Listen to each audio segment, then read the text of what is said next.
tous, merci de nous rejoindre dans ce débat spécial IATF 2025 consacré au bilan de cette 4e édition de la foire commerciale intra-africaine.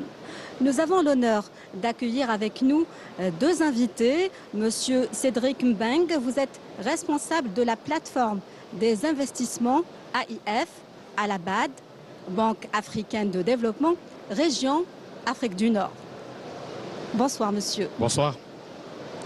Également présent parmi nous, monsieur Ahmed Delaouni, représentant de la holding Elek El Jazaïr, qui regroupe 27 filiales. Bonsoir monsieur. Bonsoir.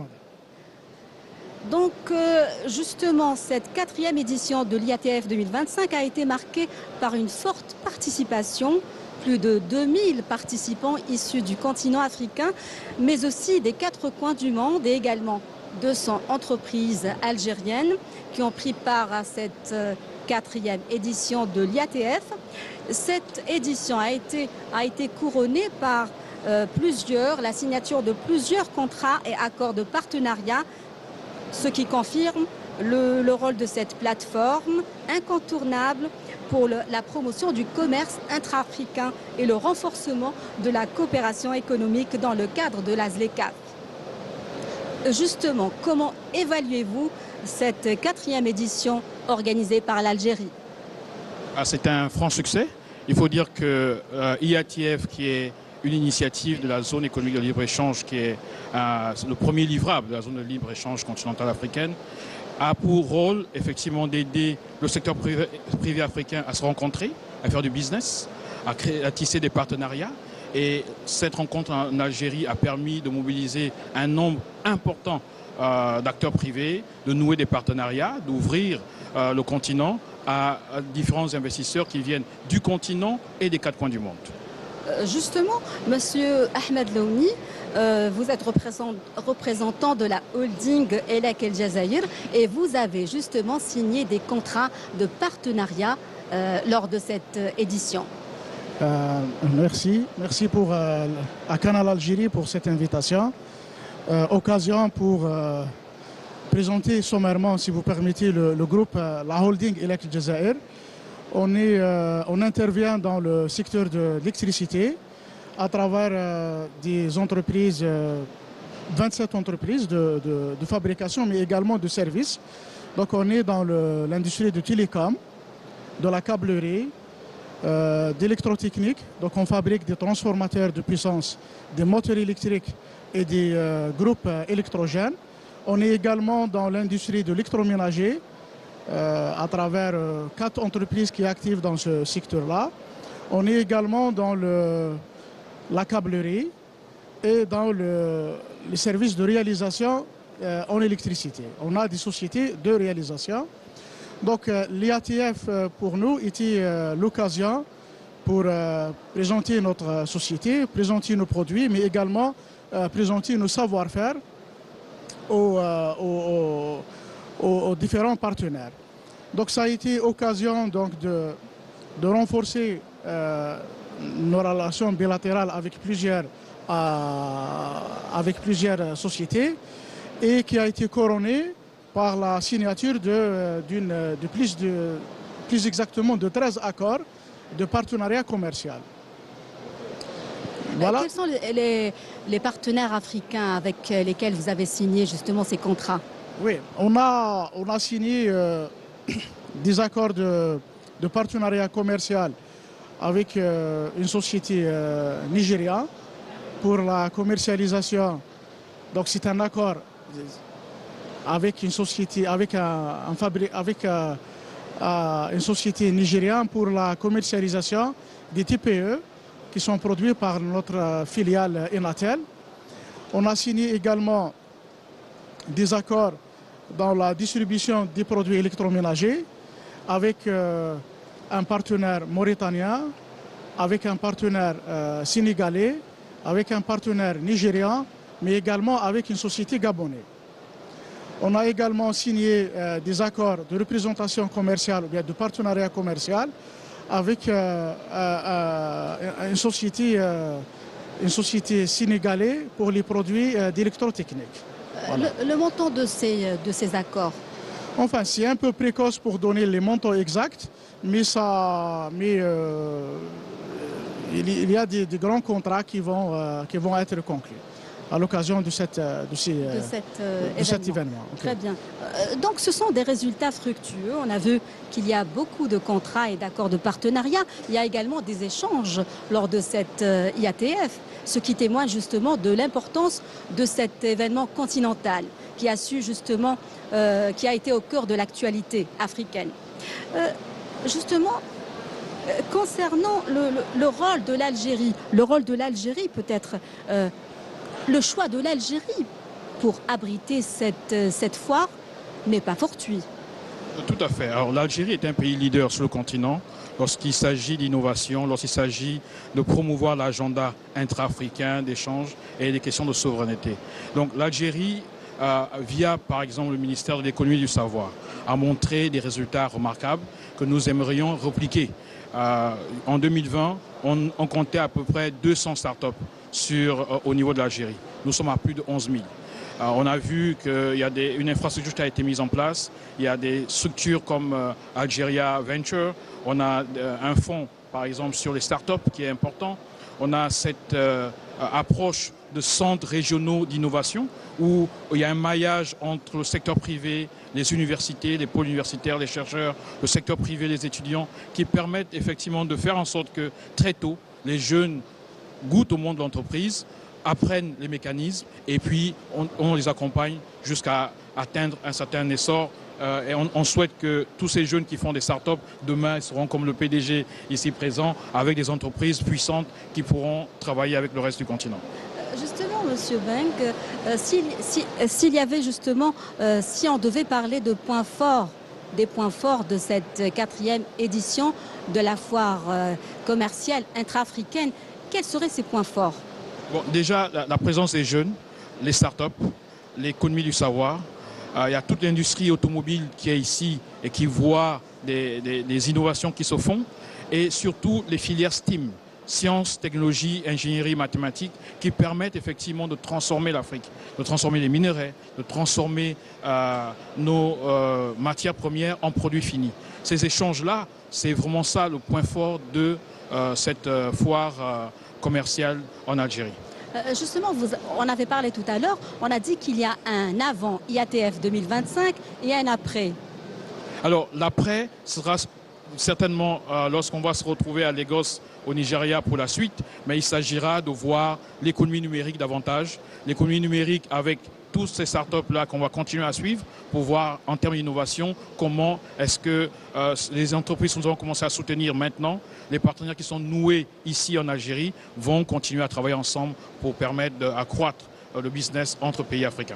Et comment voyez-vous justement le rôle aujourd'hui, le rôle de l'Algérie en matière d'intégration africaine? On a vu que l'Algérie a lancé plusieurs mesures justement pour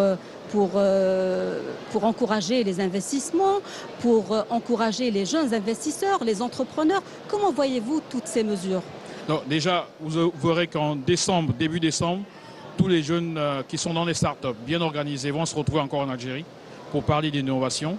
On voit ce qui est en train de se faire, les partenaires qui se nouent. Il faut juste aller voir le pavillon où ces jeunes start-upers se retrouvent. C'est juste, comme on dit en anglais, amazing. C'est vraiment merveilleux ce qu'on est en train de voir. Donc c'est cela, le rôle que joue l'Algérie, qui est pionnier dans le modèle qu'ils sont en train de mettre en place pour soutenir la jeune entreprise et que nous voulons repliquer dans les autres pays. Un ministère de l'économie et du savoir, c'est très rare. Et donc l'Algérie aussi innove avec cela. Nous voulons voir beaucoup de pays suivre ce canevas. Les infrastructures, c'est important. L'Algérie fait beaucoup dans les infrastructures. Vous savez, on veut faire du commerce. Et pour faire du commerce, il faut que les gens se déplacent. Il faut que les biens et services se déplacent. Il faut des infrastructures. Et donc ces infrastructures sont soutenues aussi, que ce soit la BAD, les autres partenaires. Et cela est discuté lors de IATF. Et justement, quelle place occupe l'Algérie dans la stratégie de la BAD en matière d'intégration africaine et de développement du continent? Alors, il y a des corridors régionaux qui ont été définis. L'Algérie était un grand corridor au niveau de l'Afrique du Nord. On connaît déjà le potentiel de l'Algérie au niveau de l'électricité, de l'exportation de l'électricité, aussi des routes. et qui sont en jonction avec les autres routes panafricaines qui vont permettre de relier l'ensemble du continent. Vous savez qu'au niveau du NEPAD, il y a ce projet transnational transafricain de permettre de partir du Caire jusqu'au Cap, en passant par le côté ouest, le côté est. Et l'Algérie fait partie de ces corridors-là. Et les projets algériens avancent très bien. Donc c'est un moteur important de la transformation de l'Afrique. Justement, Monsieur Laouni, vous êtes représentant de la holding Elek El Jazair et ces accords de partenariat, selon vous, témoignent justement de l'avancée des groupes, des entreprises algériennes. Comment pensez-vous que cette IATF ou ces accords de partenariat vont promouvoir justement l'exportation et les accords de partenariat vers des pays africains? En tout cas, c'est le bilan de notre participation à cette année, dans cette édition de l'IATF. Il va être également suivi d'actions concrètes. Comme vous le savez, maintenant, on a bien identifié des partenaires dans chaque pays. Et c'est avec ces partenaires-là qu'on va, bien sûr, ça va passer par des études de marché, mais également dans une complémentarité.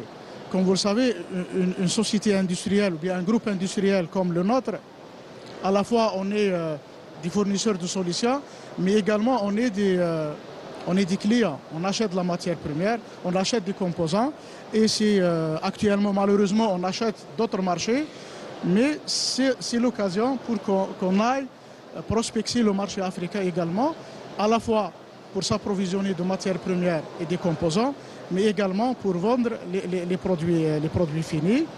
Et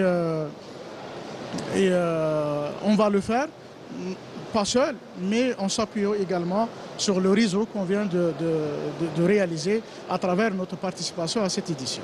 Donc c'était l'occasion justement d'échanger avec de potentiels partenaires africains. Oui, bien sûr.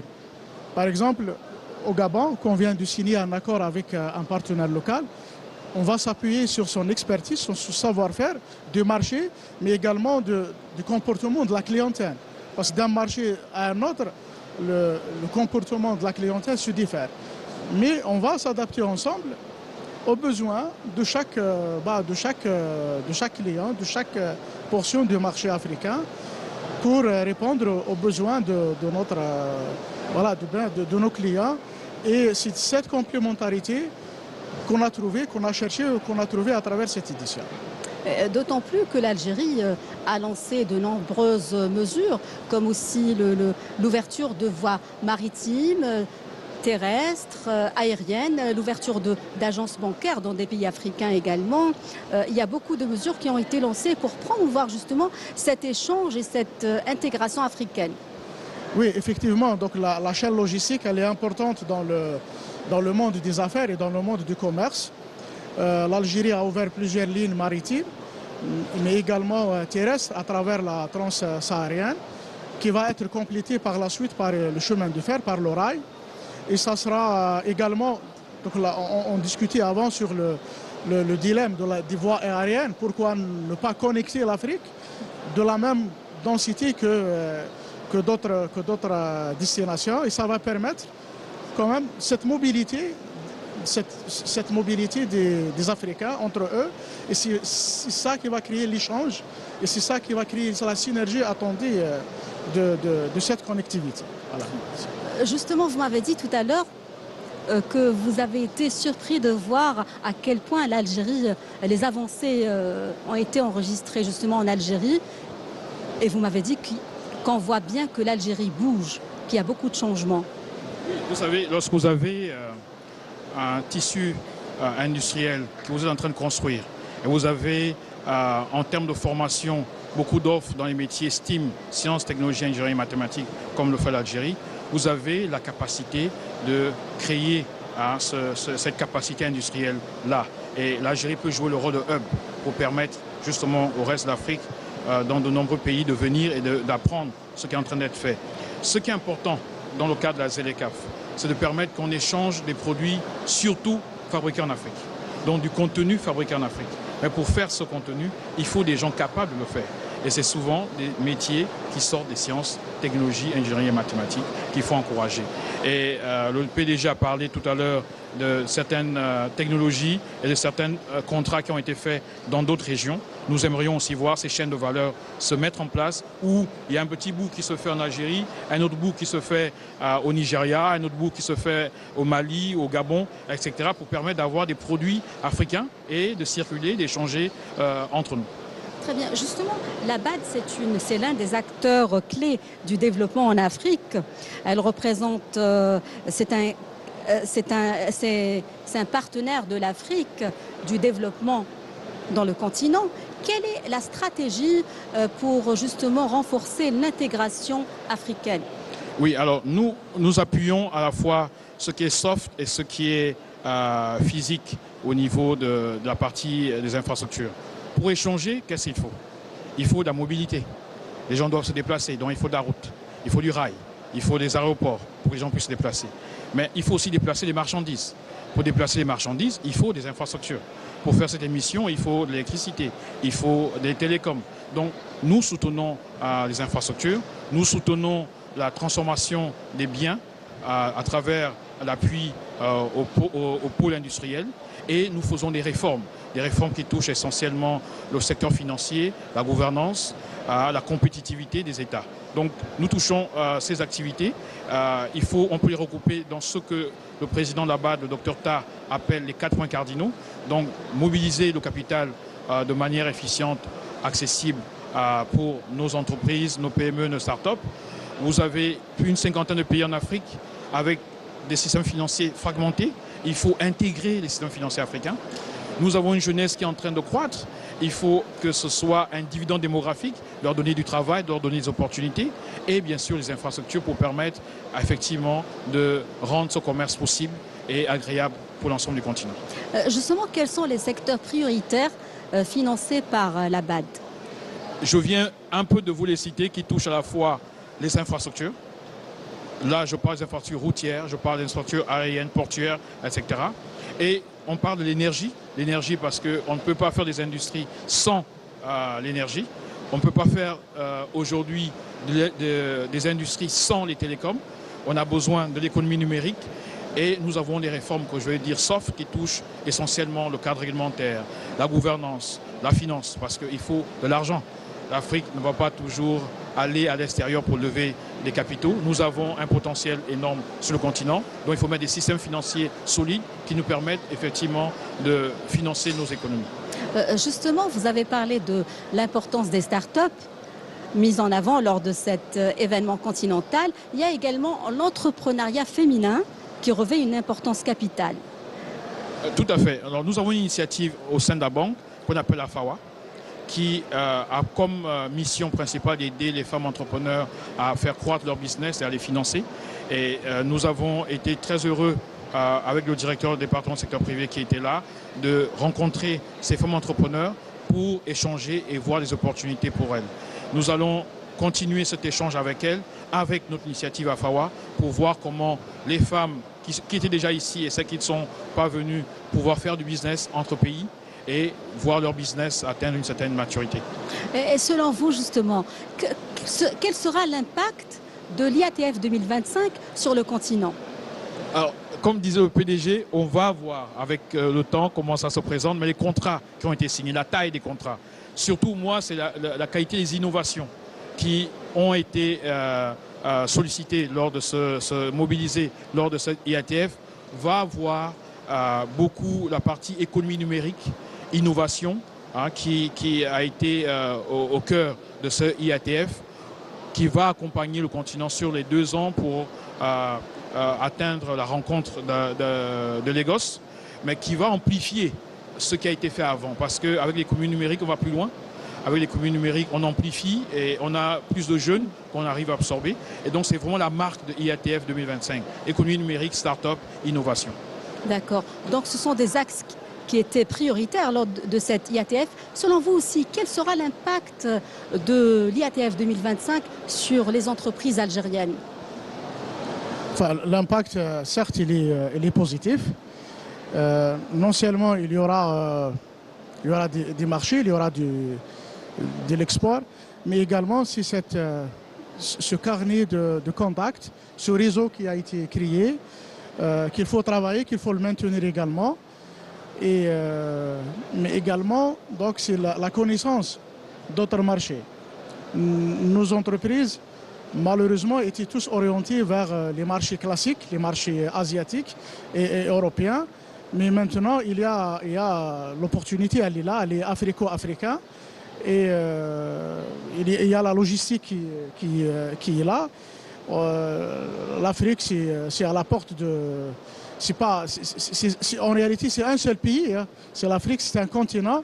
Mais il y a cette connectivité, il y a cette synergie qu'il faut travailler, ce réseau de contacts qu'il faut le travailler, qui va par la suite, qu'il y aura de l'innovation, certes, parce qu'à force de découvrir de nouveaux marchés, de découvrir de nouvelles façons de voir les choses. Et c'est ça qui va, à mon avis, qui va créer, qui va booster la croissance des entreprises algériennes. Je cite l'exemple de la holding Elek Jazair, qui est un acteur parmi d'autres entreprises algériennes privées qui sont champions dans l'électrification, dans l'industrie de l'électricité, et qui sont là pour accompagner également le développement de l'électrification en Afrique. L'Afrique, à travers les ressources qu'elle possède, donc elle prépare l'électricité de demain qui est la solution des énergies renouvelables. À force des richesses qu'on a, donc il y a les énergies fossiles, mais également il y a le renouvelable, il y a l'hydraulique, il y a également le solaire en Afrique du Nord et Afrique sahélienne, il y a également l'éolien. Et ce développement, donc, ça va fournir aux citoyens africains l'accès à l'électricité, mais également ça va permettre aux entreprises africaines d'anticiper l'industrie électrique de demain, qui est une industrie renouvelable.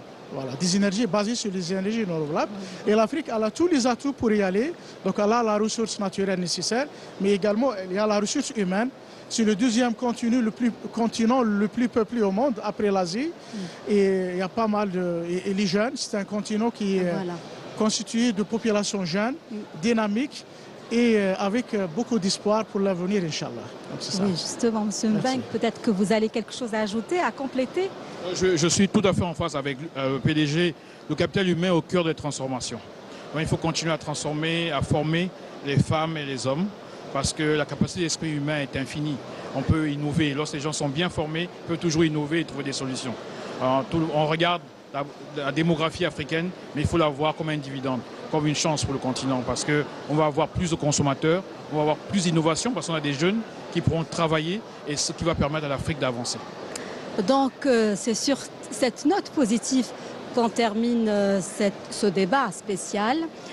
L'Afrique donc a tous les atouts nécessaires pour lancer, pour amorcer ce décollage, un véritable décollage économique. Donc c'est sur cette note positive qu'on termine ce débat spécial consacré au bilan de l'IATF 2025. Je vous remercie d'avoir accepté notre invitation. Merci à vous de nous avoir accordé votre attention et à bientôt.